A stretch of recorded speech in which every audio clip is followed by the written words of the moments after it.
ስለ መንፈስ ቅዱስ ሞኝ አትሁኑ ያለ ለዚህ ነው ቅዱስ ጳውሎስ። ሞኝ አትሁኑ፣ በእናንተ አድሮ ያለውን መንፈስ ቅዱስ ታምራት ሲያደርግልን አላየነውም ብላችሁ ተለይቶናል አትበሉ። እግዚአብሔር ተለይቶኛል ማለት ከእግዚአብሔር ይለያል። አብሮኛል ማለት ሰይጣንን ያሸሸዋል፣ እግዚአብሔርን ወደኛ ያቀርባል። የልብ መጠጊያው፣ የራስ ዘውዱ፣ የነፍስ ደስታው መንፈስ ቅዱስ ነው። መንፈስ ቅዱስ ሁሉ ይሆናል።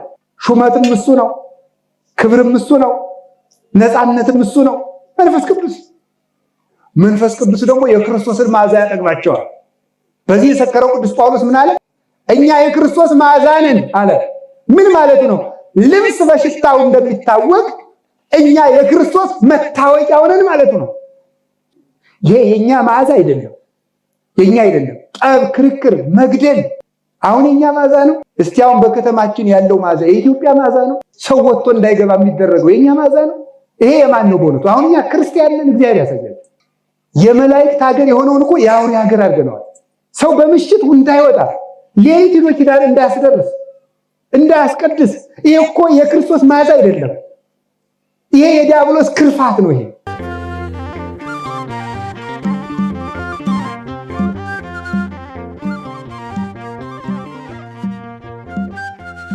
በስመ አብ ወወልድ ወመንፈስ ቅዱስ አሐዱ አምላክ።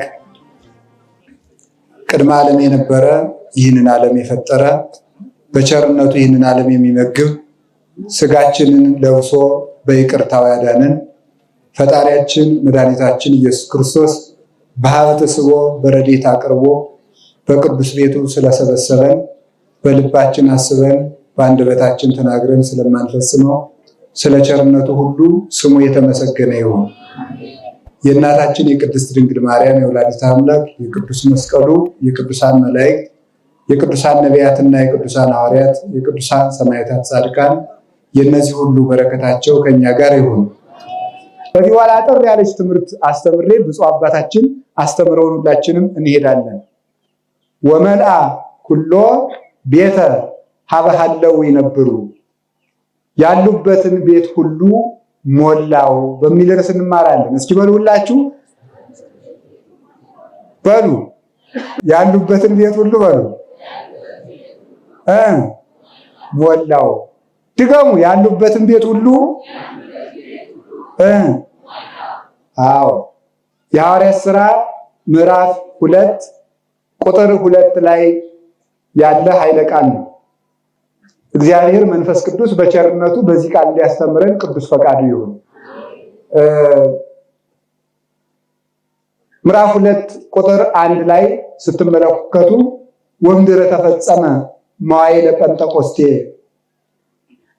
የጴንጠቆስጤ ዘመን ወይም 50ው ቀን በተፈጸመ ጊዜ እንዘሃለው ኩሎሙ ጉቡአን አሐተኔ፣ ሁሉም አንድ ላይ ተሰብስበው በጉባኤ ሳሉ ወመጻ ድምፅ እምሰማይ ከመ ድምፀ አውሎ፣ ከሰማይ ድንገት እንዳውሎ ነፋስ ያለ ድምፅ መጣ። ወመልአ ኩሎ ቤተ ሀበሃለው ይነብሩ፣ አውሎ ነፋሱም ያሉበትን ቤት ሁሉ ሞላው። ወሬዩ ልሳናተ እሳት ክፉላተ ከመ እሳት ዘይትከፈል፣ እንደ እሳት ላንቃ የሚከፋፈል የእሳት ልሳኖችንም አዩ። ወነበረ ዲበ ኩሎሙ፣ በሁላቸውም ላይ ተቀመጠባቸው፣ አረፈባቸው። ወነሱ ኩሎሙ ኃይለ መንፈስ ቅዱስ፣ ሁሉም የመንፈስ ቅዱስን ኃይል ተመሉ ይላል። ስለ ቃሉ እግዚአብሔር ስሙ የተመሰገነ ይሁን። ይህ ንባብ ይባላል። ንባብና ትርጓሜ በአማርኛ ተተረጎመ። ምንድነው ይሄ ነው? ቅዱሳን ሐዋርያት ጌታችን መድኃኒታችን ኢየሱስ ክርስቶስ ካረገ በኋላ 10 ቀን ተቀመጡ ባላቸው ቦታ ተቀምጠዋል። ያ የተቀመጡበት ቦታ ጽርሐ ጽዮን ይባላል። የጽዮን አዳራሽ ማለት ነው። ሥጋው ደሙን የተቀበሉበት፣ ጌታ ትሕትናን ያስተማረበት፣ በደብረ ዘይት አጠገብ ያለ ለዕርገቱም ቅርብ የሆነ ቦታ በዚያ ተቀምጠው ነበረ። ሲቀመጡም አንድ ላይ ተሰብስበው ነበር የተቀመጡት። አንድ ላይ ተሰብስበው ተቀምጠው ሳሉ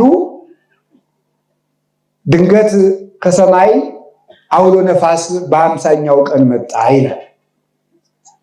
ይሄ 50ኛ ቀን ምን እንደሆነ ትንሽ አጠር አድርጌ ወደ ታሪኩ ልመልሳችሁ። ይሄ 50ኛ ቀን የሚባለው እስራኤል ከግብፅ ከወጡ በኋላ ከግብፅ በወጡ በ50ኛው ቀን እየጠበቁ በዓል እንዲያከብሩ እግዚአብሔር አዟቸው ነበረ። በዓሉን የሚያከብሩበት ቀን በወርሃ ኔሳን ወይም ወርሃ ኔሳን ማለት ወርሃ ጽጌ የአበባ ወር ማለት ነው። ወርሃ ኔሳን የሚባለው ሚያዝያ ነው። ሚያዝያ በባተ 14ኛው ቀን በጉን አርደው በልተው ፋሲካውን ያከብሩና ሚያዝያ 15 ቀን የቂጣ በዓል ያከብራሉ። ሚያዝያ 15 ቀን የቂጣውን በዓል ካከበሩ በኋላ ሚያዝያ 16 ቀን ቆጠራ ይጀምራሉ። ሚያዝያ 16 ቆጠራ ጀምረው ሰኔ 4 ቀን ሰኔ 3 ቀን 49 ቀን ይሆናል። ይህ 7 ሱባኤ ነው። አንድ ሱባኤ 7 ቀን ይሆናል። 7 ጊዜ 7 49 ነው። 49ኛዋን ጨርሰው 50ኛዋ ቀን ሁልጊዜ እሁድ ትሆነላቸዋለች፣ ሰኔ 4 ቀን። ስለዚህ በየዓመቱ ሰኔ 4 ቀንን ከሰኔ 4 ወደፊትም ወደኋላም ሊል ይችላል። ከሚያዝያ 15 16 ጀምሮ ቀኑ እሁድ እንዲሞላላቸው የሚያዝያ መባቻ ቀኑን ይለዋውጠዋል። የሚጀምሩ ግን በ16 ነው ሁልጊዜ። ቀኑ ግን እሁድ እንዲውልላቸው የሚያዝያ ሐሙስ፣ ረቡዕ መባቱ እግዚአብሔር ባወቀ በቀመሩ እንዲቀጥል ያደርግላቸው ነበረ። ስለዚህ በዓመቱ ሰኔ 4 ቀን በዓለ ጴንጠቆስጤን ያከብራሉ። በዓለ ጴንጠቆስጤ ማለት የጽር ወይም የግሪክ ቃል ነው። ትርጉሙ 50 ቀን ማለት ነው። 50 ቀን ማለት ነው። ስለዚህ በ50ኛው ቀን ዳስ ይጥሉና እሸት እያመጡ ያከብራሉ። በዓለ ጴንጠቆስጤ ወይም በዓለ 50 የሚባለው ብዙ ትርጉም አለው። አንደኛው በዓለ በኩራት ይባላል። በዓለ በኩራት የሚባልበት ምክንያት ከእሸቱ መጀመሪያ የደረሰውን ለእግዚአብሔር አምጥተው 2 ዳቦዎች ተጋግሮ 7 ጠቦቶች ተሰውተው በበዓለ 50 ለእግዚአብሔር ምስጋና የሚያቀርቡበት ጊዜ ነው።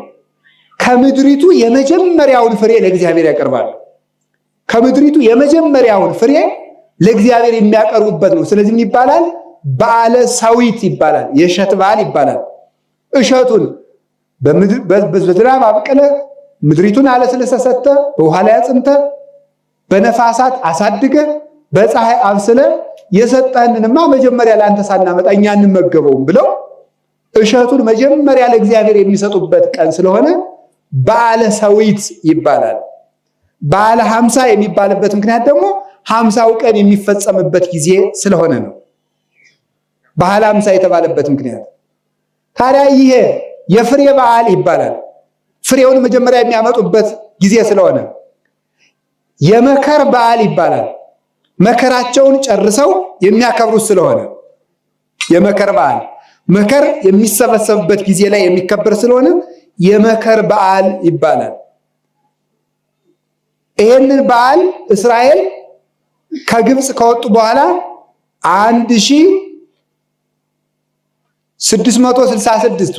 266 ዘመን ሲያከብሩት ኖረዋል። እስከ ጌታችን እስከ መድኃኒታችን እስከ ኢየሱስ ክርስቶስ ልደት ድረስ ሲያከብሩ በ50ኛው ቀን እሸት እየወሰዱ ሲያከብሩት ኖረዋል። በጉን ሚያዝያ 14 የሚያርዱበት ምክንያት ከግብፅ የወጡ ሚያዝያ 14 ቀን በጉን ያረዱበት ቀን ስለሆነ ነው።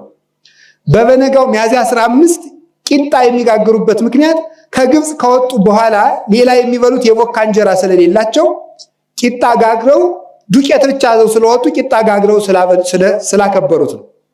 ዳስ ጥለው ከቤት ወጥተው የሚያከብሩበት ምክንያት እስራኤል ባህር ተከፍሎላቸው በበረሃ ያከበሩት በዓል ያለ ቤት ያከበሩት በዓል ስለሆነ ነው። ስለዚህ የበዓል ለምንድን ነው በ50ኛው ቀን እንግዲህ እግዚአብሔር እንዲያርጉ የሚላቸው የሁሉ ጣጣ ከምን መጣ ስትሉ እግዚአብሔር እስራኤል በጉን ባረዱ በ50ኛው ቀን ለሙሴ በተራራ ላይ ተገልጦለታል። ልብ በሉ። በጉን ባረዱ በ50ኛው ቀን ለእስራኤል እግዚአብሔር በሙሴ በኩል በሲና ተራራ ተገልጦላቸዋል። ሕግ ሰጥቷቸዋል። የተገለጠላቸው ደግሞ በእሳት በደመና በጉም በጢስ በዚህ መሃል ነው የተገለጠላቸው። በእሳት በደመና በጉም በጢስ መካከልና በነፋስ ተገለጠላቸው። ሊቃውንቱ ቅዱስ ቄርሎስ ዘኢየሩሳሌም ምን ብሎ ይናገራል? የእስራኤል ልደት በ50ኛው ቀን ጀመረ ይላል። ልብ ብላችሁ ስሙ። እኔ ነግሬያችኋለሁ። እንግዲህ አንዳንድ ጊዜ አጥንት መቆርጠም ልመዱ። ሰምታችኋል አይደለም?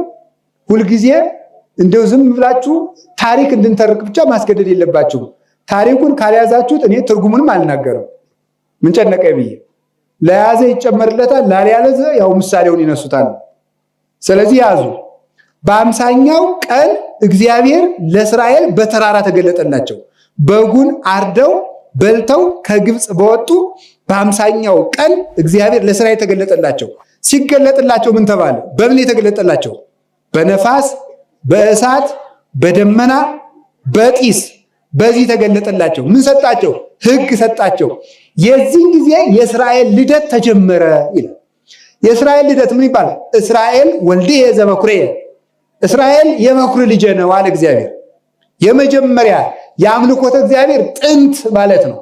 በኋላ ተገዝረው የሚመጡ አሕዛብ አሉና የቤተ ክርስቲያን ልደት ከነሱ ይገኛል እና የበኩር ልጆች የተባሉ እግዚአብሔር እስራኤልን የበኩር ልጆች ያላቸው ልደታቸው የተጀመረ በሲና ተራራ ነው።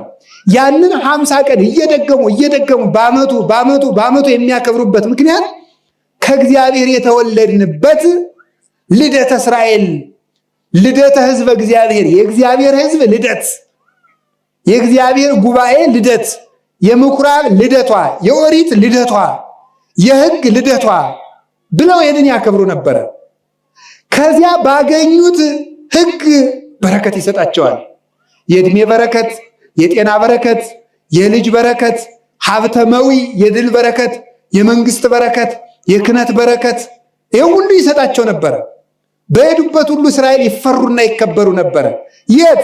ከተራራው ላይ በ50ኛው ቀን ባገኙት ልደት ሙሴ 40 ቀን ጾሞ ከግንባሩ ላይ በ50ኛው ቀን ከግብፅ ጀምራችሁ ቆጥራችሁ ነው። አደራችሁ እንዳትረሱት። ከግብፅ ጀምራችሁ ቆጥራችሁ ነው። ሙሴ 40 ቀን ጾሞ በ50ኛው ቀን ሲመለስ ከግንባሩ ላይ ብርሃን ተስሎበት ስለነበረ በዚያ ብርሃን እስራኤል ኃይል እንዳገኙ፣ በረከት እንዳገኙ፣ ድል እንዳገኙ ይኖራሉ። ርስትም የወረሱት ተራራው ላይ ባገኙት ልደት ነው። ርስትም የወረሱት ከእግዚአብሔር ጋር ተዋህደው የሚኖሩትም በዚያው ነበረ። ከጠላቶቻቸው የሚጠበቁትም በዚያው ነበረ። ምድር ማርና ውሃ የምታፈልቅልባቸውም በዚያው በ50ው ቀን ልደት ነበረ። በዚህ ቀን እግዚአብሔር ለማን ለሐዋርያት አውሎ ነፋስ ላከላቸው ይላል። አማርኛውን ምን ሆነው ሳለ? ተሰብስበው ሳለ እንዘ ጉባኤ እሙንቱ፣ ተሰብስበው ሳሉ ኩሎም አሐተኒ፣ አንድ ሁነው እንዳንድ ልብ መካሪ እንዳንድ ቃል ተናጋሪ ሁነው ተሰብስበው ሳሉ አውሎ ነፋስ መጣ። ያ አውሎ ነፋስ ማን ነው? መንፈስ ቅዱስ። ነፋስ መጣ። እንደ የአውሎ ነፋስ ድምፅ ከላይ እየተንበለበለ መጣ። ሐዋርያት በአንድ ቤት ተዘግተው እስካሉ ከመሃል ላይ እመቤታችንም አለች። አብራቸው እያለች መንፈስ ቅዱስ ወረደ። እንደ እሳት ላንቃም ቆረጥ እያለ መጣ፣ እየተንበለበለ እየነደደ በእሳት ልሳን አምሳልም በራቸው ላይ አረፈላቸው። ያንን ሲያገኙ ቅዱሳን ሐዋርያት ስኩራን ሆኑ። ይነፍህ መንፈሶ ወያውህዝ ማያተ ይላል ቅዱስ ዳዊት። ነፋሱን ያነፍሳል፣ ውሃዎችን ያፈሳል። ውሃው እንዲፈስ ያደርገዋል እግዚአብሔር በነፋስ።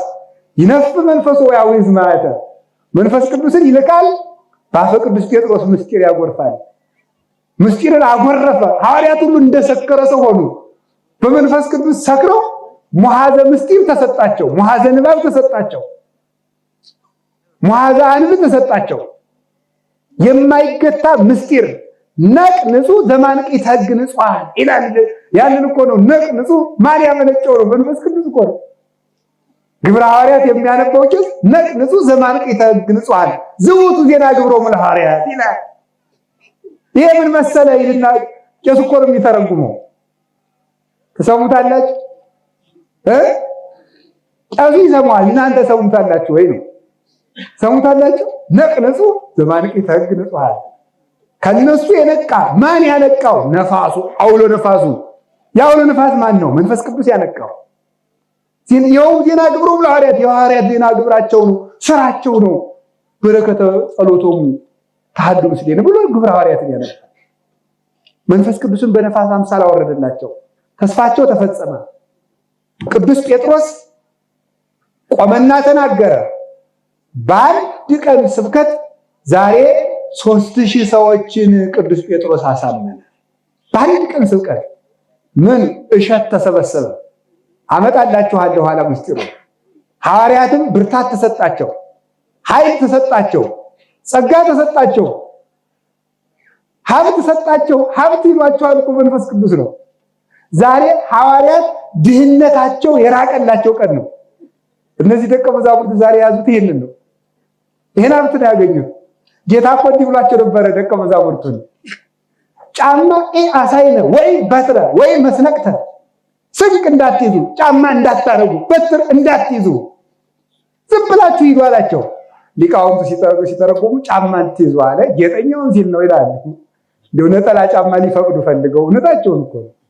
ጌታም ነጠላስ ነበረው፣ ነጠላ ጫማስ። ሐዋርያትም ማለት ጌጠኛውን ሲል ነው ይላሉ። በትር አትያዙ፣ ስንቅ አትያዙ፣ እንዴት እንደዚህ ይላቸዋል ይልና ሊቁ ሲተረጉሙ የወርቅ ጌታ እያለውላችሁ ምንድነው ወርቅ የምትይዙት? የወርቁን ጌታ እኔን ነው መያዝ እንጂ በትር የምትይዙ ለምንድን ነው? ምርጉዘ ጻድቃን ይባል እኔ እያለውላችሁ። ልብስ ምን ይቸግራችኋል? ልብሰ መድኃኒት ጌራ መድኃኒት እኔ እያለውላችሁ። ጫማ ምን ይቸግራችኋል? ወንጌልን አጫብቻችሁ የለም እንዴ ይላል ቅዱስ ጳውሎስ። ቁሙ እንከ ታስይነክሙ ኃይለ ወንጌል ዘበሰላም። ኤፌሶን ምዕራፍ 6 ላይ እነሆ የሰላሙን ወንጌል ተጫምታችሁት ቁሙ። ስለዚህ ሐዋርያት ዛሬ ሀብታም የሆኑበት ነው። ቅዱስ ቄርሎስ ይኖስና ሀብትከ ሰናይ መንፈስ ቅዱስ ውእቱ። ሀብት ይሮሃል እኮ መንፈስ ቅዱስ ነው። ሌላ ምን ሀብት አለ? ለምንድን ነው ሀብትከ ሰናይ? በጎ ሀብት ማለት መንፈስ ቅዱስ ነው። በጎ ሀብት መንፈስ ቅዱስ የሚሆን ለምንድን ነው? ወርቅ ሀብት አይደለም ነው። ግን ወርቅ ጤና አይገዛም። ግን ወርቅ ሰላም አይሰጥም። መንፈስ ቅዱስ ግን ጤናም ይሰጣል፣ ሀብትም ይሰጣል። አንድ ሀብት ለብዙ ነገር አይሆንም። መንፈስ ቅዱስ ግን ሁሉን ይሆናል። ይኸውልህ ብርጭቆ የገዛበትን ሽሮ አትገዛበትም። በብርጭቆ ጨርሰዋል፣ አለቀ ማለት ነው። በርበሬ ከገዛበት ሽሮ ልትገዛበት አትችልም፣ በዚያው ጨረስክ። ጫማ ከገዛበት መልሰ ሸሚዝ አትገዛበትም፣ አልቋል። አንድ ገንዘብ ለአንድ ነገር ነው። መንፈስ ቅዱስ ግን አንድ ሀብት ነው፣ ለሁሉ ነገር ይሆናል። አንድ ሀብት፣ በጎ ሀብት። ያኑ መንፈስ ቅዱስ ሳትከፍለው ሳትነጥለው ጤና ይሆናል፣ ጌጥ ይሆናል፣ ሞገስ ይሆናል፣ ክብር ይሆናል። ለልብክሙ ወለህሊናክሙ ሰርጓ ለይኩን ሃይማኖት እንተ አልባቲ ጥልቀት ይላል ቅዱስ ቄርሎስ። ለልባችሁ መጠጊያ፣ ለራሳችሁ ዘውድ፣ ለእጃችሁ ምርኩዝ፣ አክሊል ለልብ ዘነፍስ ትፍስሕት ይለዋል ቅዱስ ቄርሎስ ሃይማኖትን። ሃይማኖት ማለት አለ የልብ መጠጊያው፣ የራስ ዘውዱ፣ የነፍስ ደስታው መንፈስ ቅዱስ ነው። መንፈስ ቅዱስ ሁሉ ይሆናል። ሹመትም እሱ ነው፣ ክብርም እሱ ነው፣ ነፃነትም እሱ ነው። መንፈስ ቅዱስ ሀገርም እሱ ነው፣ መኖሪያም እሱ ነው፣ መንገድ መሪም እሱ ነው፣ የአእምሮ ብሩህነትም እሱ ነው፣ የሚያነጻም እሱ ነው፣ የሚያጸናም እሱ ነው፣ የሚያጸናም እሱ ነው፣ የሚያስጨክንም እሱ ነው፣ በር የሚከፍትም እሱ ነው፣ የሚገልጥም እሱ ነው፣ የሚጠብቅም እሱ ነው፣ የሚሰውርም እሱ ነው፣ የሚያድንም እሱ ነው። ይሄንን ነው የሰጣቸው ዛሬ። ይሄንን ነው ዘው የሚሄዱት እነዚህ ወንድሞቻችንም ይሄን ይዘው ነው የሚሄዱት። ጌታ ለሐዋርያት የሰጠው ይሄንን ነው። የሐዋርያት ተስፋ ተፈጸመ። ወደ ታሪኩ ልመልሳችሁ። በ50ኛው ቀን መንፈስ ቅዱስ ወረደላቸው። በ50ኛው ቀን 50ው ቀን ምንድን ነው? 50 ቀን በ50ኛው ቀን ወረደላቸው። እዩማ በጉ በተገደለ በጉን ባረዱ በ50ኛው ቀን ለእስራኤል እግዚአብሔር በደመና ተገለጠላቸው። እውነተኛው የዓለም መድኃኒት ሆኖ የተሰዋው በግም እርሱ፣ ሊቀ ካህናትም እርሱ፣ ንጉስም እሱ ሆኖ የተሰዋው እውነተኛው በግ በተሰዋ ወደ ትንሣኤው አስጠግቶ ቆጥሮ ነው። በ50ኛው ቀን መንፈስ ቅዱስን የሚጋርድ ዘይሰውር ሩያኒሁ በደመና ምርጦቹን በደመና የሚሰውራቸው እሱ ነው። እንዲሰውራቸው በደመና አምሳል የሚላከው እሱ ነው። ስለዚህ ተመልከቱት፣ ለእስራኤል በነፋስ በ50ኛው ቀን ላከላቸው። በጉ በታረደ በ50ኛው ቀን እውነተኛው በግ መድኃኔዓለም በ50ኛው ቀን ለሐዋርያት በነፋስ አምሳል ገለጠላቸው። ለምን? ነፋስ ሲመጣ ውሃ ይፈልቃል ብያችኋለሁ። ያፈልቃል ነፋስ፣ አውሎ ነፋስ። አውሎ ያለው ትንሽ ነፋስ ቢሆን እንደው ትንሽ ፊል የምትል ምንጭ እንዳያፈልቅ ነው። አውሎ ያለው አብዝቶ የሚያጎርፍ ነው መንፈስ ቅዱስ። ስለዚህ መንፈስ ቅዱስም ምስጢር ይገልጣል። እንደ ቅዱስ ቄርሎስ እኮ የሐዋርያን ልጆች ነው ኧረ በቃኝ ምስጢር በቃኝ ብለው ነበረ። አሃዝ እግዚኦ መዋግደ ጸጋከ የምስጢርህን ማይበል ሞገድ ግታልኝ እስኪሉ ድረስ እስኪሰክሩ ድረስ አስበው እስኪደክማችሁ ልብን ይደክም ማይምሮቱ እግዚአብሔርን አስበው እስኪደክም የእግዚአብሔር ልጅ ሆይ ምኑን ላስበው ያንተን ነገር በጨርቅ መጠቅለልህን ላስበውን ብርሃን ለብሰ መኖርህን ላስበው በበረት መጣልህን ላስበውን በዘባነ ኪሩብ ነግሰ መኖርህን ላስበው ለድሆች ፍርድ ስትሰጣቸው ላስብህን ሲፈረድብህ ላስብ ብለው እንዲህ ብለው እስኪሰክሩ ድረስ ምስጢር እንዲፈልቅላቸው ስለሚያደርግ በነፋስ አምሳል ላከው። ነፋስ ሽታ ያመጣል፣ ጥሩ ሽታ። አሁን በዚህ ግድም ጽጌረዳ ቢኖር መጥቶ እስከ አፍንጫችን ንውድ ያደርገዋል። መንፈስ ቅዱስ ደግሞ የክርስቶስን መዓዛ ያጠግባቸዋል። በዚህ የሰከረው ቅዱስ ጳውሎስ ምን አለ? ነይነሰ መዓዛሁ ለክርስቶስ ነይነ አለ። እኛ የክርስቶስ መዓዛ ነን አለ። ምን ማለት ነው?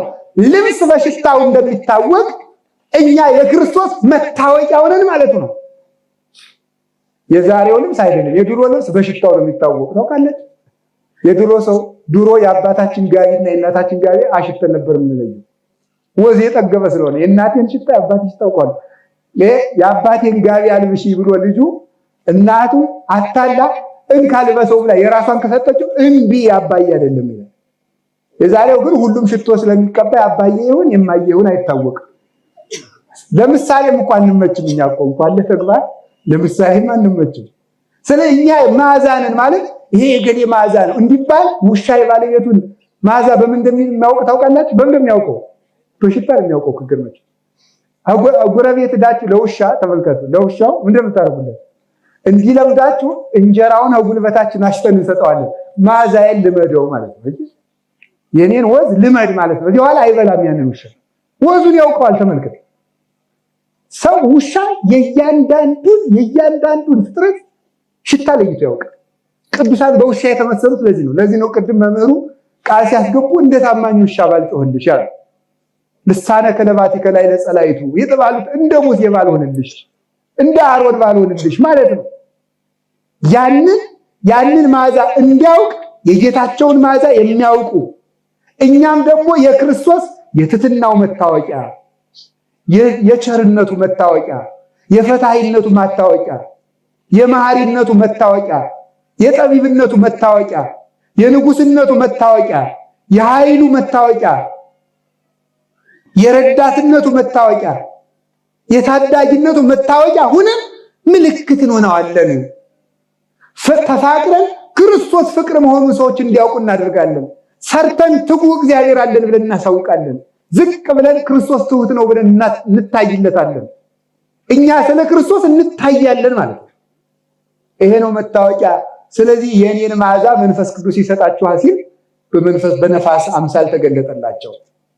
በነፋስ አምሳል አላችሁን? መንፈስ ቅዱስ የክርስቶስን መዓዛ ያምጣልን። ከቤተ ክርስቲያን ብዙ ክርፋት እያመጣንባል አይባልም እንጂ ብዙ ነገር አምጥተንበታል። ይህ ዘረኝነት ለምሳሌ የቤተክርስቲያን መዓዛው አይደለም። ተንኮል፣ ቂመኝነት። እኔ በህይወት የዘመን የሚያስደንቀኝ አቅዶ ተንኮል የሚሰራ ሰው ነው።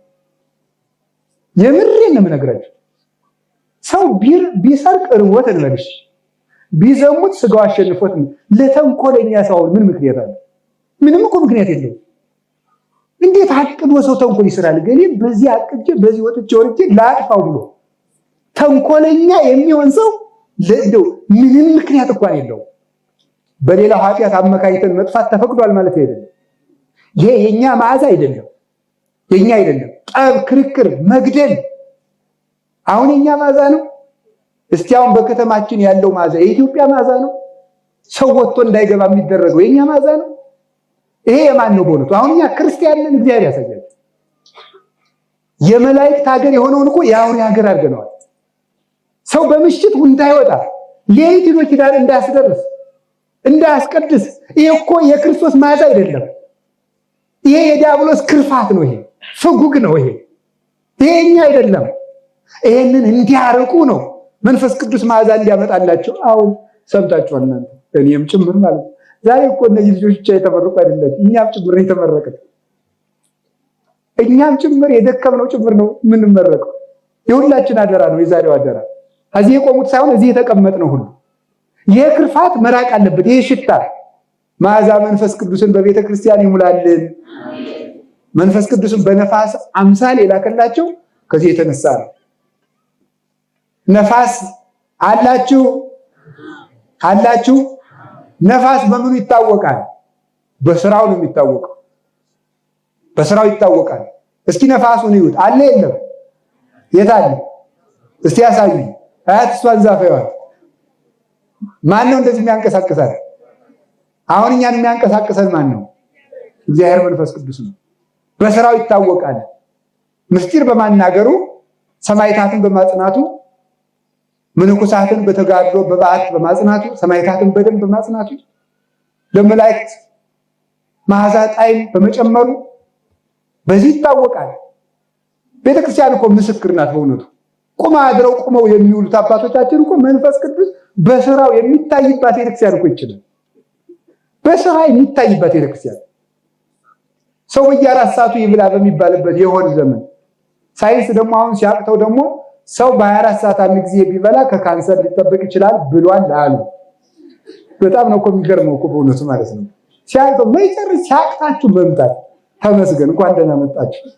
ስለዚህ ምንድነው ብሉ በሚባልበት ሰዓት በ24 ሰዓት ውስጥ በ48 ሰዓት ውስጥ የሚያገለግሉ አባቶቻችን ማን ሰጧቸው? ጥባትን ይሰጥ በስራው እንዴ እናንተ ያደረ ወጥ በልቼ አሜባ ያዘኝ፣ ኮሌራ ያዘኝ፣ አተት ያዘኝ፣ ምናምን ያዘኝ ያላችሁ ያደረውንም ምኑንም አብሮ ቅሞ ጎርሶ ኑሮ አያችሁ። ተሜን ካባ ካባውን አርጉ ማምላክ ከልጅ እኮ ነው። ይሄ እኮ መንፈስ ቅዱስ በስራ እየታየ እኮ ነው። መንፈስ ቅዱስ በስራ እየታየ አይደለም አሁን ነው በሉ። አዎ በስራ እየታየ እኮ ነው። እንዴት በልተው አልታመሙ? መታከሚያ ምን አለው? አንድ ማንኪያ በጠጣ ለአንዱ ማንኪያ ሻይ በተማስተለበት እጠባው የሚል ሰው ብሎ ሰው እየታመመ መከራውን እያየ ያደረ በልተው ከናደረውም ጠፍቶ አንጀታቸው ተጣብቶ ውለው እያደሩ ያገኙ ጊዜ ግጥም አድርጎ ነው የሚበላ ተብዬ እኔም ጭምር ትምትም አድርገን ትርፍ አንጀት አይዘን እንደው እኮ ይገርማችኋል። ይሄ የመንፈስ ቅዱስ ስራ እኮ ነው። እውነቴን ነው የምነግራችሁ። የግል ነርስ የለን፣ የግል ዶክተር የለን። መድኃኒዓለም ብቻ እኮ ነው አሁን የሚያሳድር ማለት። መነኩሴና ተማሪ ሲያጣ የሚያውነው ሲበላም ትምትም ነው የሚያደርገው። ዛሬ 3 ቀን ይችልበታል፣ 4 ቀን ይቆያል፣ ችግር የለም ማለት። እንዲህ አድርጎ በልቶ የሚያስችል መብልንም የሚያስችል ረሃብንም የሚያስችል እግዚአብሔር እኮ መንፈስ ቅዱስ እኮ የሚያበረክት ብቻ ሳይሆን ያጠፋል ጭምር። ሲበዛብንም ያጠፋልናል። ተመስገን እኮ ነው። አሁን ለቄሱ እኮ መንፈስ ቅዱስ ያጠፋለታል። እውነቴን ነው የምነግራችሁ። 5 ዝክር በልቶ ቄስ ደህና እንዴ! ይሄን ማን እያጠፋለት ነው ይመስላችኋል? እውነት እኮ ነው የምነግራችሁ። ይሄ ማን 5 ዝክር ባርኮ ይሄ እኮ መንፈስ ቅዱስ በስራው እየታወቀ እኮ ነው። መንፈስ ቅዱስ ልጆቹን ይጠብቃል። ለምን መሰላችሁ? አሁን እናንተ ቄስ እኮ ሆዳም መስሏችኋል። ሲበላ ቄስ ሆዳም ሆኖ ሳይሆን የበላውን አድሮ የሚቀድሰው መንፈስ ቅዱስ እያጠፋለት እኮ ነው። እልም ምክንያቱም ተመልከቱ፣ ቄሱ ቁንጣን ይዘው ውርደት አይደለም አዲያ መንፈስ ቅዱስ ያጠፋለታል። ይኸውላችሁ ያጠፋለታል። የንስሐ ልጆቹ እንዳይቀየሙ አሁንም እንዲቀምስ መንፈስ ቅዱስ ያጠፋለታል። እያጠፋ ያስቀምሰዋል ማለት ነው። ስለዚህ ልጆቹም ሳይቀየሙ እሱም ቀምሶ ምግቡም ጠፍቶ ሰውነቱም ሳይጎዳ ይሄ እኮ መንፈስ ቅዱስ ነው። ማን መስሏል? እስኪ አንተ እኮ 2 እንጀራና 2 ዳቦ ብትበላት ተንፈራፍረን የምትተኝ በዚያ ላይ ጠላ ብትጨምርበት ማለት ነው። ስለዚህ ሁሉን የሚያስችል እኔ ጥገቡ አላልኩም፣ እውነቴን ነው የምነግራችሁ ማለት ነው። ቀልድና አሁን እናንተ እየቀለድኩ እንዳይመስላችሁ። ግን እግዚአብሔር ከረሃብ ብቻ ሳይሆን ከጥጋብም ይጠብቃል። እግዚአብሔር ከጥጋብም ይጠብቃል፣ ከረሃብም ይጠብቃል፣ ከሁሉም የሚጠብቀው በሁለንተናችን ያዝንልናል። ውርደታችንን ያውቃል፣ ክብራችንን ያውቃል። እንዳንዋረድም ይፈልጋል፣ እንዳንጠግብም ይፈልጋል፣ እንዳንጠፋም ይፈልጋል። ስለዚህ መንፈስ ቅዱስን በእሳት አምሳል የላከላቸው ፍሬን ከገለባ እንዲለዩ፣ ህዝቡ በጎና ክፉ እንዲለይ እንዲያደርጉት፣ በስራ እንዲገልጡ፣ ድውይ ፈውሰው፣ ሙት አንስተው አስተምረው። የግድ የሞተን ከመቃብር መቀስቀስ ብቻ አይደለም። ምን ያደርጉታል? አይ በኃጢአት የሞተ እኮ አለ፣ በነውር የሞተ እኮ አለ፣ በፍላጎቱ መቃብር የተቀበረም አለ። ያንን በተስፋ መንግስተ ሰማያት፣ በተስፋ ክርስቶስ፣ በተስፋ ትንሣኤ የሚቀሰቅሱት፣ ተስፋ የቆረጠውን በመስቀል ትምህርት አስተምረው የሚያነሱት፣ ሰነፉን በትጋት ዘማዊን በንስሐ አንጽተው ስለሚቀሰቅሱት ፍሬን ከገለባ እንዲለይ፣ እንደ በግ የሚነዳውን፣ እንደ ከብት የሆነውን፣ እህቱን አክስቱን ወንድሙን የሚያገባውን፣ ጊዜ ሳይመርጥ የሚመገበውን፣ እንደ እባብ ያገኘውን ሁሉ የሚገለውን ክፉና በጎ እንዲለይ፣ ነፋስ ፍሬን ከገለባ እንዲለይ፣ ክፉና በጎ እንዲለይ እንዲያደርጉት መንፈስ ቅዱስ ወረደላቸው። በአውሎ ነፋስ አምሳል ለምን መጣ ይሉና ሊቃውንቱ ኃያልነቱን ለማመልከት ነው። ማለት ጥቂት ነፋስ ቢሆን በጭቃ ጋርደዋለሁ ትላለህ። አውሎ ነፋስ ግን እንኳንስ የጭቃ ቤት የብረት ቤትን ሳይሆን ይነቃቅላል። ለመንፈስ ቅዱስ ተስኖ የሚቀር ኃጢአት የለም። አውሎ ነፋስ ፈጣን ነው። ቤተክርስቲያን በክነፈ መንፈስ ቅዱስ የምትበር ስለሆነች ይዞ የሚያስቀራት ነገር የለም። እስከዛሬ ድረስ ያልተፈተነ ገመድ፣ ያልተሰራ ሰንሰለት፣ ያልተቆፈረ ጉድጓድ፣ ያልነደደ እሳት ወደ ፈተና አታግባን ነው መድኃኒቱ። ከዚያ በኋላ ያ ሰውዬ ተፈተነ። እባክህ ልጅህን ስጠኝ አለው። ከጣዖቱ ላይ ያደረው ሰይጣን ምን አለው? ቆብህን ጣልና ልስጥ በለው አለ። ቆቡን ጣለ። ቆቡን ሲጥል መንፈስ ቅዱስ በርግብ አምሳል ወጥቶ ሲሄዳል። ወጥቶ ራቅ ብሎ ቁጭ አለ። በርግብ አምሳል ቁጭ አለ። መልሶ በዚያችን ልጅ ስጠኝ አለው። ቆይ ጣዖቱን ላማክር ብሎ ቢያማክር ፈጣሪው ጨርሶ አልተለየውምና ቆይ በለው አለ። ይሄማ ልጅቱንማ አጥቼ ፈጣሪንም አጥቼማ ነውር ነው ብሎ 20 ቀን አለቀሰ። 20 ቀን ሲያለቅስ በ21ኛው ቀን መንፈስ ቅዱስ መጥቶ መልሶ ሰፈረበት። ንስሐውን ተቀብሎ ቆቡን መልሶ አንስቶ ሲያጠልቃት መንፈስ ቅዱስ ሰፈረበት። ድረ ልቡናሁ ጽየወ ፍቅረ አሐቲ ብእሲት ለዘወፃ ዕረድ እምሃይማኖት ዘመሃርክምዎ በእስራ ዕለት መሐሩኒ ሥላሴ ነገሥት ያለው ደራሲው ማለት ነው። የአንዲት ሴት ፍቅር ልቡናውን ሰልቦ ወስዶት የተሰናከለውን እረድ ደቀ መዝሙር ድረ ልቡናው ጽዮ ፍቅር ሀቲ ብሲት ለዘወጻድ እረድም ሃይማኖት በአንዲት ሴት ዝሙት ፍቅር ተሰናክሎ ከሃይማኖት የወጣውን አገልጋይ በ20 ቀን የማራችሁት ሥላሴ እኔንም ማሩኝ ይላል አባ ጊዮርጊስ። እኔንም ማሩኝ። ሁላችንም ሥላሴ ይቅር ይበለን። ስለዚህ ያን ይቅርታ የሚሰጠን መንፈስ ቅዱስ በአንጻሩ ይላሉ ሊቃውንቱ መንፈስ ቅዱስ በርግብ አምሳል ወርዶ የወረደላቸው ምክንያት የወረደበት በጌታ ጊዜ በመንፈስ ቅዱስ በሐዋርያት ጊዜ በነፋስ የወረደበት ምክንያት ለምንድን ነው ካላችሁኝ በርግብ አምሳል ሲወርድ በኋላ በመንፈስ ቅዱስ የሚጠመቁ ምዕመናን የዋህ መሆን አለባቸው፣ ቅን መሆን አለባቸው። ቅንነታቸው የእግዚአብሔር ፊት ያሳያቸዋል ማለት ነው። ርግብ ዓይኗ የጠራ ነው፣ አጥርተው የሚያዩ መሆን አለባቸው። ይሄንን ማለት ነው። በመንፈስ ቅዱስም ተስፋ የማይቆርጡ መሆን አለባቸው። ኃጢአት ሲሰሩ ሰይጣን ምንድን ነው የሚያደርገው? እግዚአብሔር ቸር ነው እያለ ኃጢአት ካሰራ በኋላ ኃጢአቱን ሰርተን ስንጨርስ እግዚአብሔር ትቶሃል ማለት ይጀምራል። ንስሐ ገብተን እንዳንመለስ ነው። እግዚአብሔር ትቶሃል ሲለን ኢትኩኑ አብዳነ በእንተ መንፈስ ቅዱስ ያለ ለዚህ ነው። ስለ መንፈስ ቅዱስ ሞኝ አትሁኑ ያለ ለዚህ ነው ቅዱስ ጳውሎስ። ሞኝ አትሁኑ፣ በእናንተ አድሮ ያለውን መንፈስ ቅዱስ ታምራት ሲያደርግልን አላየነውም ብላችሁ ተለይቶናል አትበሉ። እግዚአብሔር ተለይቶኛል ማለት ከእግዚአብሔር ይለያል። አብሮኛል ለማለት ሰይጣንን ያሸሸዋል፣ እግዚአብሔርን ወደኛ ያቀርባል። ይህንን ለማመልከት ነው። በነፋስ ፈጥናችሁ አገልግሉም ለማለት ነው። ፈጥናችሁ አገልግሉ። ሲፈጥናችሁ አገልግሉ በሉ። ምን አላችሁኝ? አትለመኑበት። ሀብቱ የማን ነው? እግዚአብሔር ነው። ፈጥነም አገልግል አለብን። ምዕመናንም ልብ በሉ፣ ምዕመናንም ከጅብ እንደሚሮጥ ከኃጢአት መሸሽ አለባችሁ። ከጅብ እንደሚሮጥ መምህራንም እናት ለልጇ እንድትሮጥ መሮጥ አለባቸው። እናት ለልጇ እንድትሮጥ መምህራን ለነፍሳት መሮጥ አለባቸው። እንደውም አንድ መምህር ሄዶ ለአንድ ባይታዊ እንዲህ አላቸው። አንድ የበቃ አባት የጻፈው ታሪክ ነው።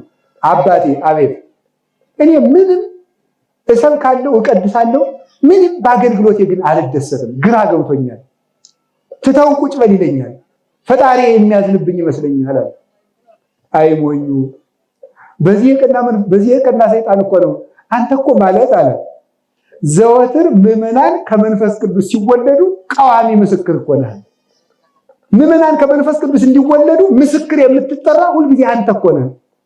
ለዚህ ምክንያት የሆነ ይሄንን የሚያስንቅህ ከዚህ የተሻለ ትሩፋትና ቢቱና እሰራለሁ አስብሎ ያስከውን መልካም ነገር ለማስጣል ነው ብሎ ነበር የነገረው በእውነቱ ማለት ነው። ስለዚህ ካህን ማለት መምህር ማለት ምዕመናን ከመንፈስ ቅዱስ እንዲወለዱ ማለት መንፈስ ቅዱስ ምዕመናንን የራሱ ሙሽራ ያደርጋቸው ዘንድ የሚለካው አጭታ ማለት ነው። ተመልከቱ፣ አጭታ ነው። አንዳንድ ክፉ አጭታ አለ አይደለ? እገሊትን ጭሊ ተብሎ ሲሰደድ ለራሱ በዚያው ይጀምራል አይደል? በጣም ይገርማቸዋል እኮ። እኛ ህዝቡን ለማን እንድናመጣ የተፈለገው? ለእግዚአብሔር ነው። እኛ እንድንበላው አይደለም። የኛ ተከታይ እንዲሆን አይደለም። የኛ አድማቂ እንዲሆን አይደለም። ለእግዚአብሔር እንዲመጣ ነው።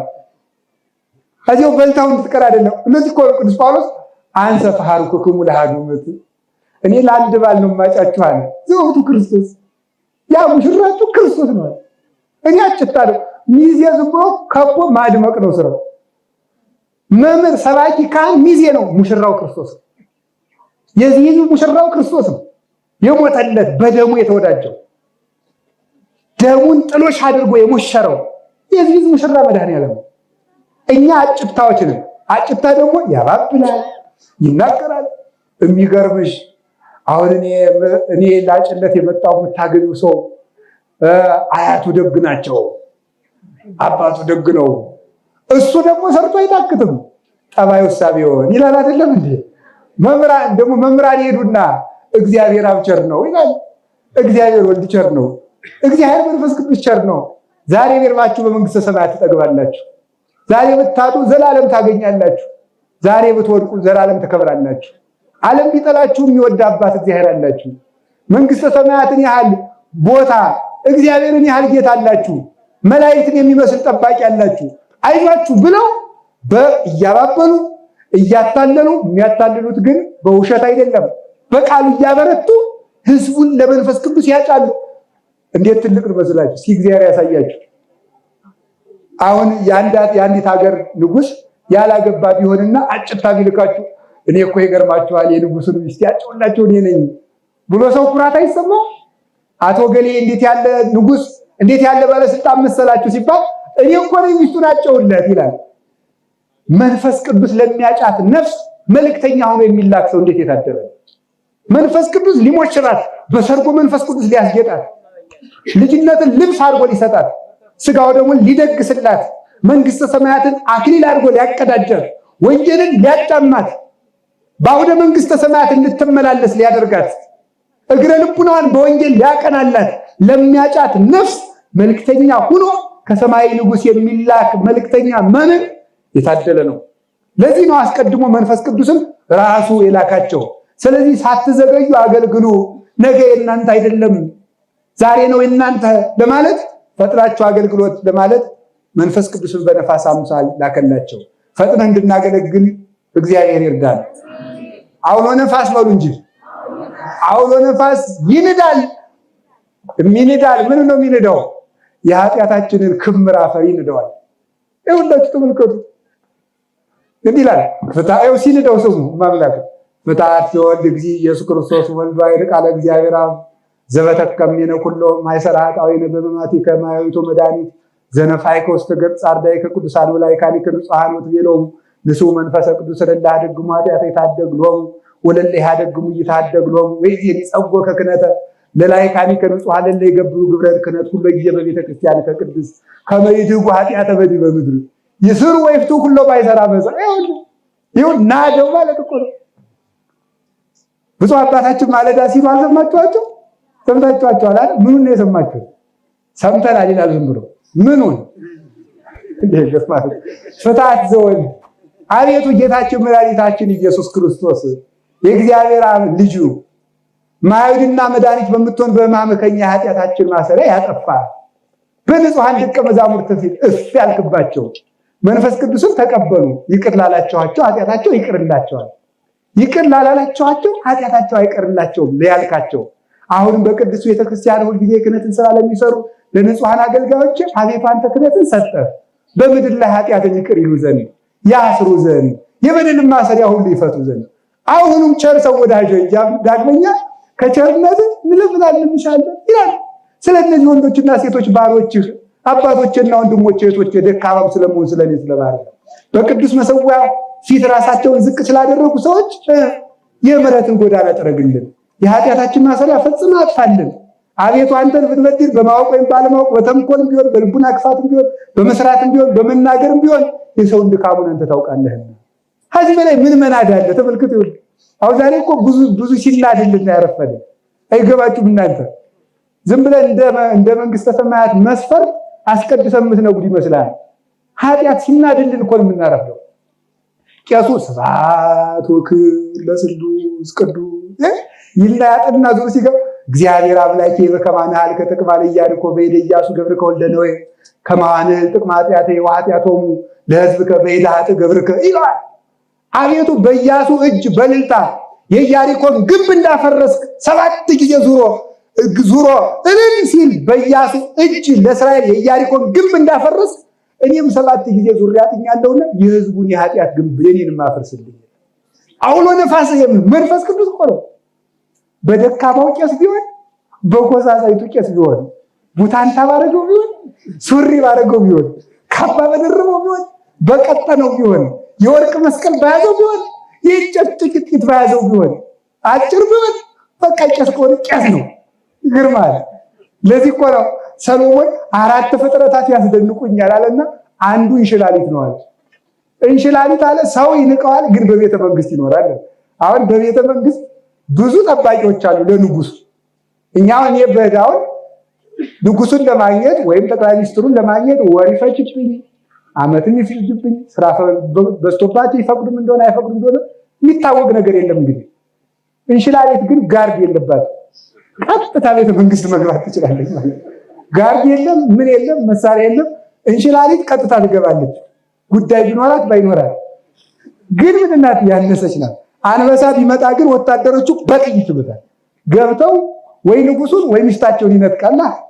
እንሽላሊት ግን የምታመጣው ችግር ስለሌላ ዝም ብላ ቤተ መንግስት ቄስ የማይገባበት የለም። ንጉሱን ቢሆን እግዚአብሔር ይፍታ አውግዣለሁ። ማን ይፈታዋል? በመትረጊስ አይፈታ፣ በክላሽ አትፈታው። እንደዚህ እንሽላሊት እኮ ነው። ምንም በቤተ መንግስት ዘበኛ ማታስረው ቢሆን ምን ነው መንፈስ ቅዱስ ነው። አትይዘው፣ በነፋስ ክንፍ ነው የሚሮጠው። ቄሱን ትይዘዋለህ፣ ክህነቱን ግን አትዘው። ቄሱን ታስረዋለህ፣ ክህነቱን አታስረው። ቄሱን ትገለዋለህ፣ ክህነቱን ግን አትገለው። ስለዚህ ቄስ እንሽላሊቱ ይሄ ያስደንቀኛል አለ አባ ጊዮርጊስ። ንግስቲቱ አቤተ መንግስት መጣ አቁርበኝ ብላለች። እሷ ንግስት ብትሆን ወንድሜ ስጋው ደግሞ ንጉሰ ነገስት ነው። መታ ትቁረብ ብሎ ተናገረ ማለት ነው። ስጋው ደግሞ ንጉሰ ነገስት ነው። እንዲህ የሚያስለጥን ማን ነው? መንፈስ ቅዱስ ነው። በነፋስ አንደኛ ከመከራ እንድታመልጥ በክነፈ ነፋስ ያፈጥናል። ሁለተኛ ደግሞ ደመና ሆኖ ይሰውራል። ይሄ ነው እኮ መንፈስ ቅዱስ በወረደላችሁ የተባለው። ከቃሉ ጋር ናችሁ? እግዚአብሔር ከሁላችን ጋር ይሁን። ኋላሳ ደግሞ በምን ሆነ? እሳት ደግሞ ሆኖ መጣ። እሳቱ ነው መጣ። እሳቱ ምን ያደርጋል? እሳት እስቲ በሞት ልንገራችሁ። ዕጣን አለ። ዕጣን ቋጥረን ስናኖረው ነው አፈም ላይ ስናደርገው ነው የሚሸጥ? ንገሩኝ እንጂ እስቲ ቋጥራችሁ ስታኖሩት ብትቀርቡት ይሸታችኋል። ሩቅ የሚሸጥ ግን አፈሙ ላይ ሲሆን ነው ሲቋጠር። አየሁላችሁ ምን ማለት ነው? በመከራ እሳት እየተጠበሳችሁ መዓዛችሁ ግን እስከ ሩቅ ይደርሳል ማለት ነው። የትም ትሰማላችሁ። ስለዚህ ምን አላችሁ? ምን አልወ ነገር ዋልወ ነቢይ ዘይተሰማ ቃሉ። ሐዋርያት ያልተሰሙበት ያልተደመጡበት የለም። ዕጣን ናቸው። መንፈስ ቅዱስ ያበስላቸዋል። መጽሐፈ ኢዮብ ምዕራፍ 28 ላይ ዘበታይት ያጣብለላ በእሳት ምድርን በታቿ በእሳት ጠቀለላት ይላል። ለምን? ውሃ እንድታወጣ ነው። እነሱ መንፈስ ቅዱስ እንዲያወጡ በእሳት ያሞቃቸዋል፣ መዓዛ ያመጣሉ። ስለዚህ ቤተክርስቲያንን እግዚአብሔር ሰይፍ ሲመጣባት፣ ስለት ሲመጣባት፣ ስደት ሲመጣባት፣ ግፍ ሲመጣባት፣ ፍትህ ስታጣ ዝም የሚላት ምንድን ነው? መዓዛዋ ከሩቅ እንዲሰማ። ጊዮርጊስ በእሳት ባይጠበስ እዚህ ድረስ መች ይሰማን ነበር? እንደ አንድ ሰው ጸድቆ ይቀር ነበር እንጂ ከዚህ ድረስ እኮ የደረሰልን እኮ ጠብሰውት እኮ ነው። ቅዱስ መርቆሬዎስን እኮ ያወቅነው እኮ ጠብሰውት እኮ ነው በመከራ። መንፈስ ቅዱስ ደግሞ እያበሰላቸው ለጋውን ያበስለዋል።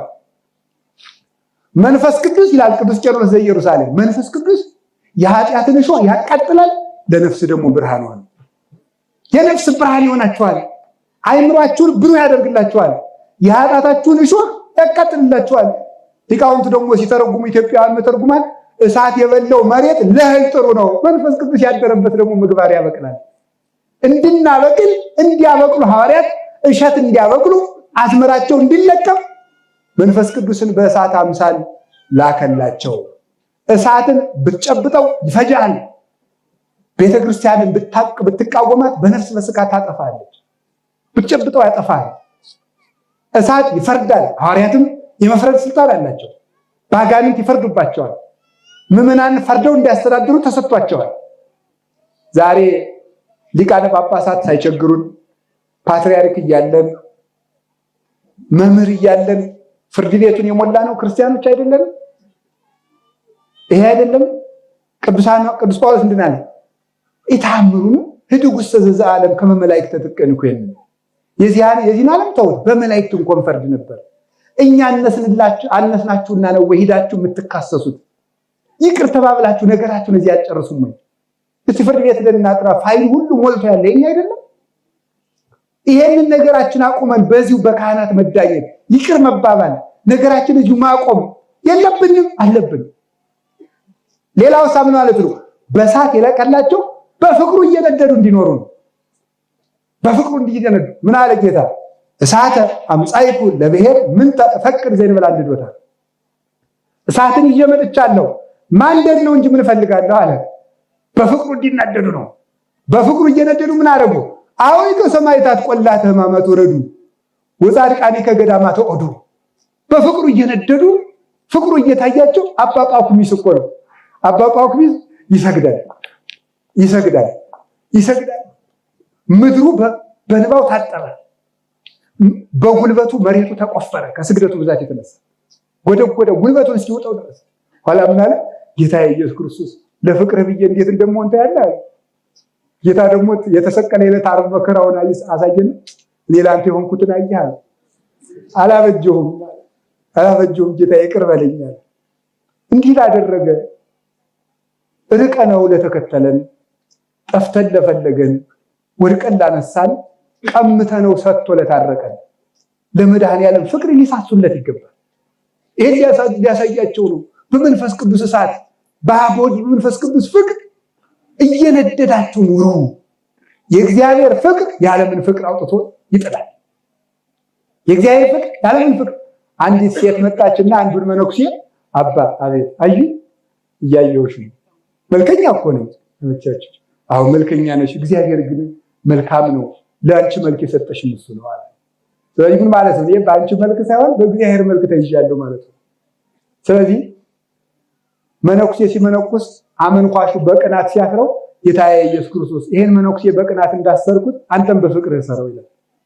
በፍቅር ታስረን እንድንኖር እናንተም እንድትወዱት እግዚአብሔርን መውደድ ትወዱኛላችሁ ብሎ እኮ ነው የጠየቀው። ሌላ ጥያቄ አልጠየቀም።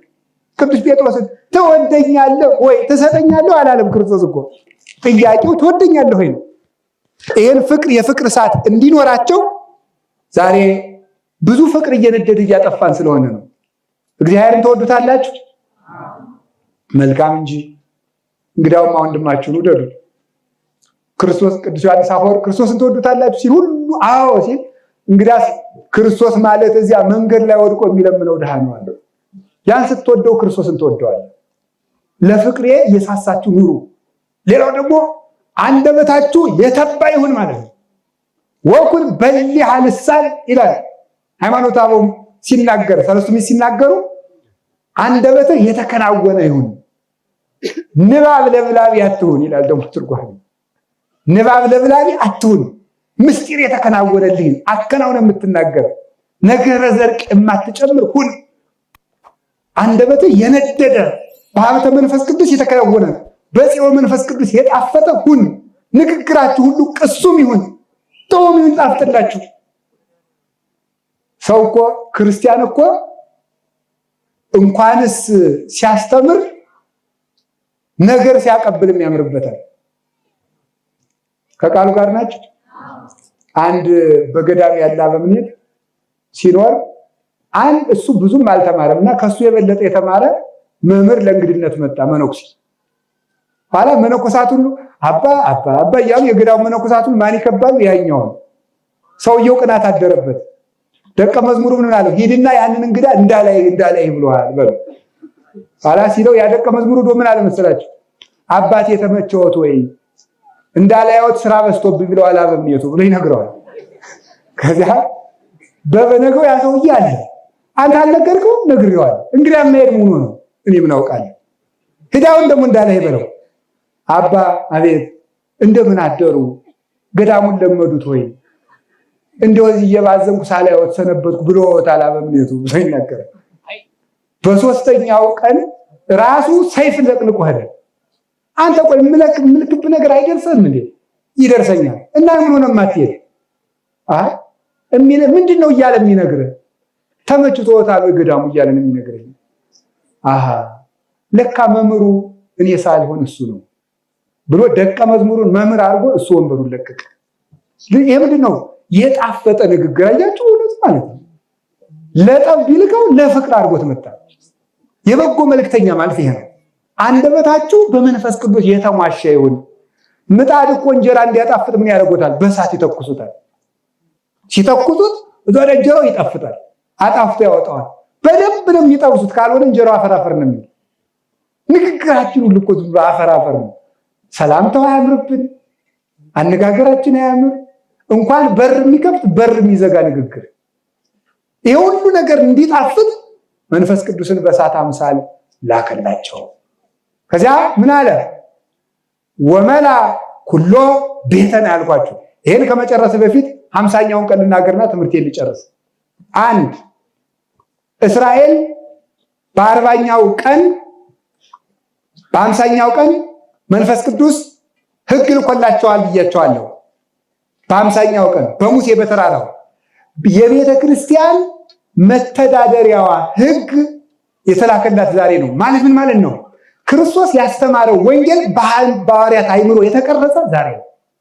በአምሳኛው ቀን መንፈስ ቅዱስ ሲወርድ የእስራኤል የእግዚአብሔር ጉባኤ እስራኤል የሚተዳደሩበት የእግዚአብሔር ሕግ በአምሳኛው ቀን በጉል በተቀበሉ በአምሳኛው ቀን እንደወረደ ክርስቶስ በተነሳ በአምሳኛው ቀን የቤተ ክርስቲያን ልቧ የሚባለው የእግዚአብሔር ሕግ ወንጌል የወረደ ወይም በሐዋርያት ይነስእ እምኔ ወይም ያረክሙ ኩሎ ወያዘክረክሙ ኩሎ እኔ ያስተማርኳችሁን ያስታውሳችኋል፣ ይነግራችኋል።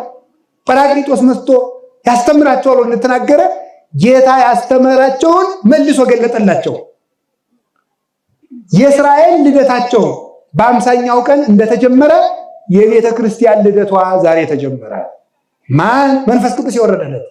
ወበዛቲ ዕለት ተፈጸመ ፍስሐ ለቤተ ክርስቲያን ይላል ሊቁ። በዚህች ቀን የቤተ ክርስቲያን ልደቷ ተፈጸመላት። አግናጢዎስ ዘአንጾኪያ የሚባል ሊቅ ሲናገር መንፈስ ቅዱስ የት ነው ካልከኝ ቤተ ክርስቲያን ይችትልህ። ቤተ ክርስቲያን ምንድናት ካልከኝ የመንፈስ ቅዱስ ቤቱ። ስለዚህ ቤተ ክርስቲያን ስታይ መንፈስ ቅዱስን ታየዋለህ። ስለዚህ በቤተ ክርስቲያን ስትኖር ከአባትህ ከመንፈስ ቅዱስ ጋር ትኖራለህ። ስለዚህ ምን አደረገ ተመልከቱ። የቤተ ክርስቲያን ልደቷ እዚህ ተጀመረ። ለምንድን ነው? ክርስትና መንፈስ ቅዱስ በሰጠው ስልጣን ነው የምንነሳው። የቤተ ክርስቲያን ልደት ቁርባን መንፈስ ቅዱስ በሰጠው ስልጣን ተቀድሶ ነው የምንቆርበው። ክህነት መንፈስ ቅዱስ በሰጠው ስልጣን ነው። ጌታ ሐዋርያትን እጅ ጭኖባቸው ፕትርክና ሰጥቷቸው አረገ። እነሱ እጅ ጭነው ሾሙ። ያንን መንፈስ ቅዱስ በ50 ቀን ወዶ አጸናው። ክህነት የመጣ ቤተክርስቲያን እኮ እኛን በ40 በ80 ቀን ከጥምቀት የምትወልደን በመንፈስ ቅዱስ ባገኘችው ልደት ነው። ስለዚህ መንፈስ ቅዱስ ስለወረደ የክህነት ልደት ነው፣ የወንጌል ልደቷ ነው፣ የሥርዓተ ቤተክርስቲያን ልደቷ ነው፣ የጥምቀት ልደቷ ነው፣ የቁርባን ልደት ነው፣ የተክሊል ልደት ነው። ተክሊል የሚፈጸመው ሜሮን ተቀብተን ነው። ሜሮን የምንቀባው መንፈስ ቅዱስ በዘይት ስለሚመሰል ነው። ዘይት ተቀብተው ነገስታት እንደሚነግሱ መንፈስ ቅዱስም ቅባት ፍስክ ነውና ልጆቹን ስለሚያከብር የሰማይ ነገስታት ስለሚያደርግ ወአጽሐርከ በክብር ርዕሴ እንዳለ ነብዩ። ስለዚህ ቅባት ፍስክ ነው፣ የሕይወት ቅብ ነው እሱ። ከዚህ የተነሳ መንፈስ ቅዱስ በመውረዱ ቤተክርስቲያን ተወለደችልን፣ ተክሊላችን ተወለደ፣ ክርስትናችን ተወለደ፣ ቅዳሴያችን ተወለደ፣ ክህነታችን ተወለደ፣ ሲኖዶሳችን ተወለደ። ሲኖዶስ ማለት እኮ የመንፈስ ቅዱስ ጉባኤ ማለት ነው። ሲኖዶስ ሲኖዲቆን ማለት መንፈስ ቅዱስ የሚመራው ጉባኤ ማለት ነው። አጠቃላይ የቤተ ክርስቲያን ልደቷ ዛሬ ሆነ። የእስራኤል ልደት መቼ ሆነ? በተራራው በአምሳኛው ቀን። የቤተ ክርስቲያን ልደት በአምሳኛው ቀን ሆነ። እስራኤል ያንን ቀን የእሸት በዓል ብለው አከበሩት። ከአዝመራው መጀመሪያ እሸቱን ቀመሱ። የመንፈስ ቅዱስ እሸት የሆነው ዛሬ መንፈስ ቅዱስ ወርዶ ለሐዋርያት የስብከት እሸት አቀመሳቸው። እነዚህ እሸቶቹ 3000 ምዕመናን ናቸው። ስለዚህ ምን ተባለ? በዓለ ሰዊት፣ የእሸት በዓል። የበረከት እሸት ቀመሱ። የስብከታቸውን ፍሬ ዛሬ ቀመሱ እና መምህር በጻን መምህር በጻንም ዛሬ መንፈስ ቅዱስ እሸት ስላቀመሳቸው እንኳን ደስ ያለው በሏችሁላችሁ። በእውነት ማለት ነው። እነዚህ ይገርማችኋል። የሐዋርያት የመንፈስ ቅዱስ የመጀመሪያው እሸቶች በጰራቅሊጦስ በዓል ነው። የእሳቸው የመንፈስ ቅዱስ እሸቶቻቸው አዝመራቸው 4 ዓመት ዘርተው ክርስቶስ ጭምር እኮ ነው። ክርስቶስ 3 ዓመት ከ3 ወር ይኸውላችሁ። በቤተ ክርስቲያን ጎደሎ ሞልቶ ትርፍ ትቶ መቁጠር የሚባል አለ። በእናንተ ደግሞ አፕሮክሲሜት ካልኩሌሽን ማለት ነው አይደለም እንዴ? አቅራብ ዋጋ ማለት ነው፣ ወይም አቅራብ ስሌት ማለት ነው። ስለዚህ ከ5 በላይ በሆነ 10 በለው ትላለህ አንተም ቢሆን ማለት ነው። ስለዚህ ማለት ክርስቶስ ስንት ዓመት ከ3 ወር አስተማረ? አቤት 3 ዓመት ከ3 ወር። ስንሞላው ስንት ይመጣል? 4 ይሆናል። ይኸው ባለ ሐዲሳቱ ደግሞ 4 ዓመት ተመርቀው ክርስቶስም 3 ዓመት ከ3 ወር ባስተማራቸው ደቀ መዛሙርቱ ዛሬ እሸት አገኘ። ዛሬም ደግሞ እነዚሁ ልጆችም የእሱ ልጆች ናቸው። መምህሩ አስተምረው ለመንፈስ ቅዱስ እሸት አቅርበዋል። የበረከት አዝመራ ያደርጋቸው በሁላችሁም በእውነቱ ማለት ነው። አዎ የእሸት የተቀመሰበት ቀን ነው። ቤተክርስቲያን በኩራት ማለት ምን ማለት ነው? እስራኤል የመጀመሪያውን አዝመራ ያቀርባሉ። ቤተክርስቲያን ደግሞ የመጀመሪያውን አዝመራ የመንፈስ ቅዱስን አዝመራ ደግሞ በአምሳኛው ቀን አገኘ። እነዚህ ልጆችም የዚህ ጉባኤ የመጀመሪያው አዝመራ ናቸው። የመጀመሪያው አዝመራ 4 ዓመት ተዘርተው መጀመሪያ የደረሱት አዝመራዎች ናቸው። እነዚህን ያቀመሰን እግዚአብሔር የተመሰገነ ይሁን። ፍሬያማ ያርጋቸው። አንዳንድ በቆሎ አይደለም የለም እንደው ዝም ብሎ እንትኑን ይሄንን ገለፈቱን ሽልቅቅ ስታረጉት ውስጡ ትል የሚሆን ካባው ውልቅ ሲል ጓዴ ትል እንዳይሆን እግዚአብሔር ይጠብቀን። አሜን በሉ እንጂ አሜን አትሉ? የበረከት አዝመራ ያደርገን ሁላችንም። ስለዚህ ምን አደረገ? ወመልአ ኩሎ ቤተ ሀብሃለው ይነብሩ መንፈስ ቅዱስ ሐዋርያት ያደሩባትን ቤተክርስቲያን ሞላት ነው ትርጉሙ፣ ሌላ የለውም። እንግዲህ ሐዋርያት ያደሩባትን ቤተክርስቲያን መንፈስ ቅዱስ ሞላት። እስኪ በሉ ሐዋርያት ያደሩባትን በሉ። ቤተክርስቲያን ማን ሞላት? ንገሩኝ እንጂ። ቤተክርስቲያን የማን ሐዋርያት ናት? የማን ቤተክርስቲያን ናት? የሐዋርያት ቤተክርስቲያን። ሐዋርያት በመሰረቷት ቤተክርስቲያን ምክንያት በመሆኑላት፣ የመጀመሪያ በኩር በሆኑላት፣ የመጀመሪያ ደቀ መዝሙር በሆኑላት ማለት ነው። የሐዋርያት ክህነት፣ የሐዋርያት ትምህርት፣ የሐዋርያት ሲኖዶስ፣ የሐዋርያት ስርዓት፣ የሐዋርያት ወንጌል፣ የሐዋርያት ቁርባን ባለባት ቤተክርስቲያን መንፈስ ቅዱስ መልቶ ይኖራል። እንኳን ደስ ያላችሁ። በዚህ ቤተክርስቲያን መንፈስ ቅዱስ መልቶ ይኖራል። እርግጠኞቹ ነው። የሐዋርያት ክህነት እስካለ ድረስ፣ የሐዋርያት ወንጌል እስካልተቋረጠ ድረስ፣ የሐዋርያት ቁርባን እስካልተቋረጠ ድረስ መንፈስ ቅዱስ ከቤተ ክርስቲያን አይለይም። ለዚህ ነው እውነቴን ልንገራችሁ፣ የትኛውም የበቃ አባት ብትሉት፣ የትኛውም ባይታዊ ብትሉት፣ የትኛውም መምህር ብትሉት አጋንንትን ለማሸነፍ ምን ላድርግ ብትሉት ከቤተ ክርስቲያን አትለይ ነው የሚለው። ለምን መሰላችሁ? ቤተ ክርስቲያን ውስጥ መንፈስ ቅዱስ ሞልቷል። እስኪ በሉ ሁላችሁም፣ ቤተ ክርስቲያን ውስጥ መንፈስ ቅዱስ ምን አለ? ሞልቷል። እውነት ሞልቷል። በሁሉ ነው ሞልቶ ያለ። በነቢያት አድሯል አላ ነቢያቱን ታከብራቸዋለች። በሐዋርያት ሞልቷል። በእመቤታችንም አድሯል።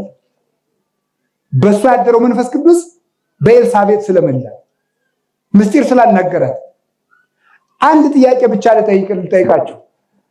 ባደሩበት ቤት በሉ መንፈስ ቅዱስ ሞላ በሉ እንጂ ድገሙት።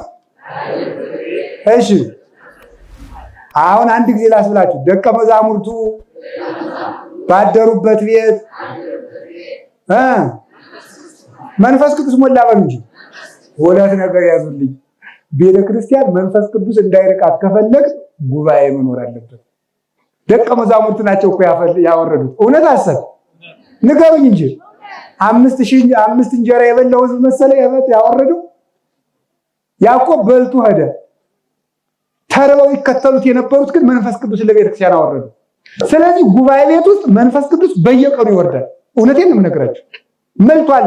ለቤተ ክርስቲያን መንፈስ ቅዱስ የሚያወርድ እስቲ ሊቃነ ጳጳሳት መንፈስ ቅዱስን እጅ ንስተው ንሳ መንፈስ ቅዱስ ብለው ዲቁና ቅስና እንዲሰጡ የሚያደርጋቸው ጉባኤ ቤት አስተምሯቸው አይደለም።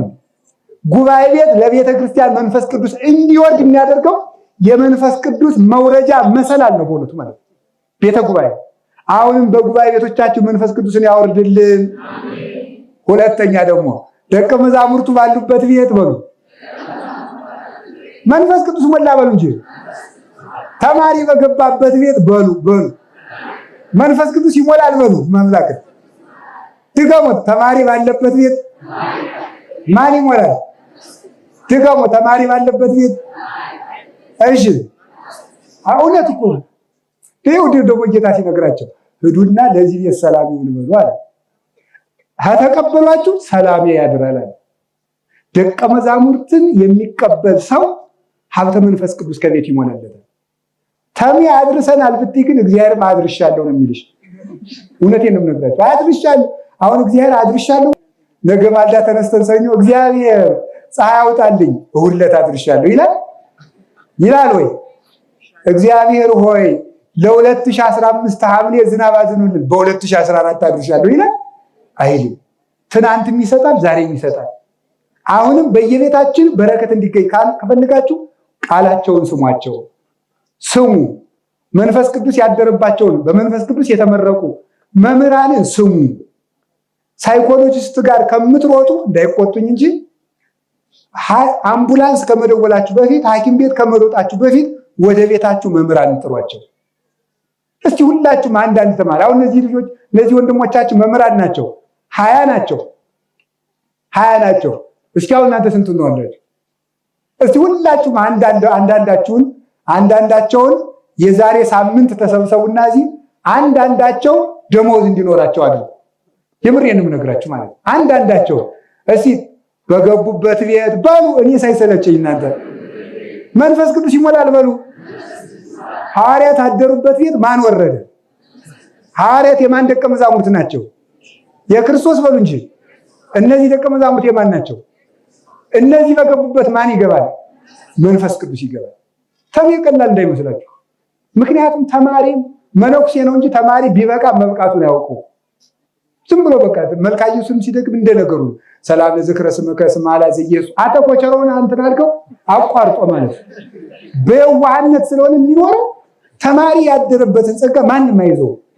ተማሪ ያደረበትን ጸጋ መነኩሴ የማይክበሰበሳል አባቴ በሰው ጸሎት ስለሚሉ እውነት ነው ይሄ ነገር ሳይሆን አይቀርም ይላሉ። እውነት መስሎት ይችሉ ህዝብ ደግሞ አውቆ ነው እንደዚህ ያለው። ተማሪ ግን መብቃቱን አይታወቅም። አንደኛ የጉባኤ ቤት ጸሎት አድራሻ የለውም ማለት ይመስላችሁ። በደቀ መዝሙር ገሪ ጸሎት ነው እንዲህ የተደረገ አይባልም። የጉባኤ ነው። አንድ ባለቤት ስለሌለው ውዳሴ ከንቱ ስለሌለበት ጸሎቱ ጠባት ነው። ስለዚህ ተማሪ ያዙ፣ አስተምሩ። የሁሉ ሰው አሁን መቶ ብር ቢያወጣ ራሱ እነዚህ መምህራን ሳይቸገሩ ተቀጥረው እንዲኖር ማድረግ እንችላለን አንችልም? አዳ እንግዲህ ተምረው ሸማኔ የሆኑ ነው የምትሉት ነው? ቆፋሪ እንዲሆኑ ነው የምትፈልጉት? እውነቴን ነው። እኔ በጣም ይቅርታ አድርጉልኝ። አስተዳደሩን የሚመሩ የሐዋርያት እንደራሴ ሆነው ያሉ ብፁዕ አባታችን አሉ፣ ስራ አስኪያጁም አሉ፣ የአስተዳደር ባለሙያዎች ሁሉ አሉበት። ግን እኔ እንደ ልጅነት የመጠቆም የምፈልገው የዛሬ ሳምንት ለጊዜውም ቢሆን እስኪቀጠሩ እንዳይቸገሩ ሲሆን በዚህ በሁሉም አድባራት እንዲቀጠሩ ብታደርጉ። በሁሉም አድባራት እንግዲህ እየመረቅን ከሜዳ ከለቀቅናቸው ብሉይና ሐዲስ ይዞ ጫማ የሚቀባ ከሆነ፣ ድጓ ይዞ ጫማ የሚቀባ ከሆነ፣ አቋቋም ይዞ የሚሸቅል ከሆነ እንዴት ነው ነገሩ? ኧረ ተው። ቅዱስ ጳውሎስ እኮ ብሏል፣ እንዲሁ ተራራ የሚያህል ስብከት ሰብከን ድንብላል ያህል አንበላ ነው ብሏል። የእውነቴን እኮ ነው። ተራራ የሚያህል ሰብከን እስቲ ስብከታችን ይሁት። እውነቴን እኮ ነው ነግራችሁ። የኔ ስብከት ጥሩ ነው አይደለም ያልኩት። ስብከት እኮ የሐዋርያት ነው፣ የኔ አይደለም። የነሱ ነው። የኔ ምን አለኝ? አባቶች የጻፉትና ያስተማሩ። ነፍሳችሁን አድነን ስጋችን አታወሩም እንዴ? ነው አይደል? እንዲሁ አይደለም። ቆመን እንድንሄድ አታረጉ። እኔ ለኔ ያላልኳችሁም። እኔማ ተመስገን ነው። ዳቤ ያለ እዚያ ገዳ አይቸግረኝም። ቤተ እግዚአብሔር ያስፋ ይላል መነኩሴ ሲመርቅ። የገዳሙ ቤተ እግዚአብሔር ይስፋ ማለት ነው። እኔ ግን ለነዚህ ደቀ መዛሙርት ስራዬ ብላችሁ እንድትተባበሯቸው እንዲቀጠሩም ቢሆኑ ጽፈው ደጉ ሰውም የግድ መቀጠር ብቻ አይደለም፣ ጽፈው ደጉ ሰው እያደሩ እንዲያስተምሩ እንዲደረግ የተወደቁ ማለት አለባችሁ። ውጭ ሀገር ያለ ወንድምም ካላችሁ አስተዋውቃችሁ መጽሐፍ እንዲደግሱ ነጋዴ አጎትም ካላችሁ ንገሩት። 20 ተማሪ እንዴት ለኛ ይከብደናል? በፍጹም። ሀገረ ስብከታችን ደቡብ ጎንደር ሀገረ ስብከት ስንት አድባራት አሉ? በሀገረ ስብከት ውስጥ በጣም ብዙ። እነዚህ ምንም አይዳረስም። ግን የመዋቅሩ ብቻ ሳይሆን የምዕመናንም ትግል ይጠይቃል። እና እውነቴን ነው። እነዚህ ደቀ መዛሙርት በገቡበት መንፈስ ቅዱስ ይገባል። ማን ያሉት? ሐዋርያት ናቸው፣ እኔ ያላልኩም። እነዚሁ መምህራን በገቡበት ሀብተ መንፈስ ቅዱስ እንዲገባ መድኃኔዓለም ቅዱስ ፈቃዱ ይሁንልን። ያሉት የአብነት ትምህርት ቤቶችን ጠብቆ በረከተ መንፈስ ቅዱስን አይንሳን። ያስተማሩትን መምህር ለዚህ የበቃችሁን ደቀ መዛሙርት የባረኩትን ብፁዕ አባታችንን ቆርሳችሁ ያስተማራችሁ ሁላችሁንም ሁሉ እዚህ ያላችሁ የምስክር መምህራንም እነዚህ ልጆች የእናንተም ልጆች ወንድሞች ናችሁ። ሁላችሁንም እንኳን ደስ ያላችሁ። ይህን እሸት ያቀመሰን እግዚአብሔር ይመስገን። ስብሐት ለእግዚአብሔር። ይቆያል።